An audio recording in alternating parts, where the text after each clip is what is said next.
Programme सिर्फ और सिर्फ आगरा डिस्ट्रिक्ट के, आगरा मंडल के पत्रकार और मीडिया कर्मी भाई बहनों के लिए रखा था 9 वर्ष के शुभ में, क्योंकि हम दिव्यांगों की आवाज़ को सिर्फ मीडिया ही एक ऐसा साधन है जो अपने चैनल के माध्यम से, अपने न्यूज़पेपर के माध्यम से प्रधानमंत्री मुख्यमंत्री तक पहुंचाती है। और इसलिए देखो हम लोग कुछ नहीं कर पाते हैं आप लोगों के लिए, और जब आप हमारे लिए इतना करते हैं तो हमारा भी हक बनता है कि हम आप सभी भाई बहनों का स्वागत करें, एक सम्मान करें। इसी उपलक्ष्य में आज हमने अपने भारतीय दिव्यांग के भारतीय कार्यालय गाँव नागर में यह प्रोग्राम रखा था, जिसमें आप लोग ऐसे सभी भाई बहन आए, जिसका मैं सदा आभारी रहूँगा।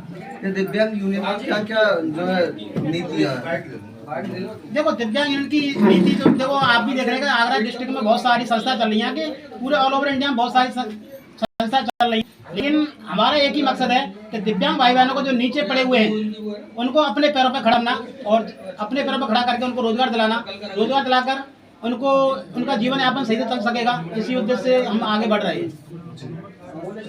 दिव्यांग हित के लिए जो है क्या आवाज़ें उठाई जा रही हैं आपके जो दिव्यांग यूनियन की? हमारी संस्था आपको पता है इतना कार्य कर रही है कि जैसे कि अभी हमारे देश के प्रधानमंत्री और मुख्यमंत्री योगी जी ने पेंशन की थी कि आपको 1000 रुपये मिलेगी। पहले 500 रुपये आती थी, लेकिन हमने 2 बार संघर्ष किया और मुख्यमंत्री से मुलाकात की, और मुलाकात करने के बाद हमने अपनी डिमांड की थी कि 5000 होनी चाहिए, तो उन्होंने 1000 रुपये पेंशन कर दी। अब उन्होंने कहा है कि हम दोबारा फिर मिलने गए उनसे, तो उन्होंने कहा है कि आपकी पेंशन 1500 रुपये कर दी जाएगी। दूसरी बात है कि हम लोग आप भी जानते हैं कि 1500 या 1000 रुपये से हमारा खर्चा तो नहीं चल पाएगा, तो हम लोगों का एक ही मकसद है, हमको सिर्फ रोजगार मिलना चाहिए। हम सरकार से यही मांग करते हैं कि हमें रोजगार दिलाइए कैसे भी करके, क्योंकि हम लोगों को ये 500 रुपये या 1000 रुपये का आप लॉलीपॉप पकड़ा देते हैं चुनाव के टाइम पर, उससे कुछ नहीं हो पाता है। दिव्यांग यूनियन दिव्यांग लोगों के लिए कहाँ तक क्या कदम उठाएगी?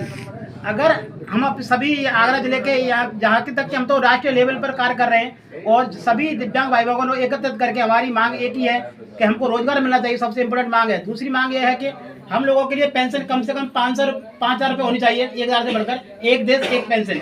जब एक सैनिक की, एक रिटायरमेंट आदमी की पेंशन बढ़ सकती है, तो हम लोगों की पेंशन में वृद्धि क्यों नहीं होती है? दूसरी बात यह कि जैसे कि हम लोगों के कुछ लोगों के भाई बहनों के पास में आवास नहीं है, हम उनको आवास मुहैया कराना चाह रहे हैं। और अभी देश के राज्य के मुख्यमंत्री योगी आदित्यनाथ जी कहा भी था कि समस्त दिव्यांग भाई बहनों के लिए आवास बनवाए जाएंगे। और हम तो ये चाहते हैं कि हमारा दिव्यांग समाज कभी भी किसी के ऊपर आश्रित ना रहे। इसी बात को लेकर हम लोग आगे बढ़ रहे हैं। धन्यवाद।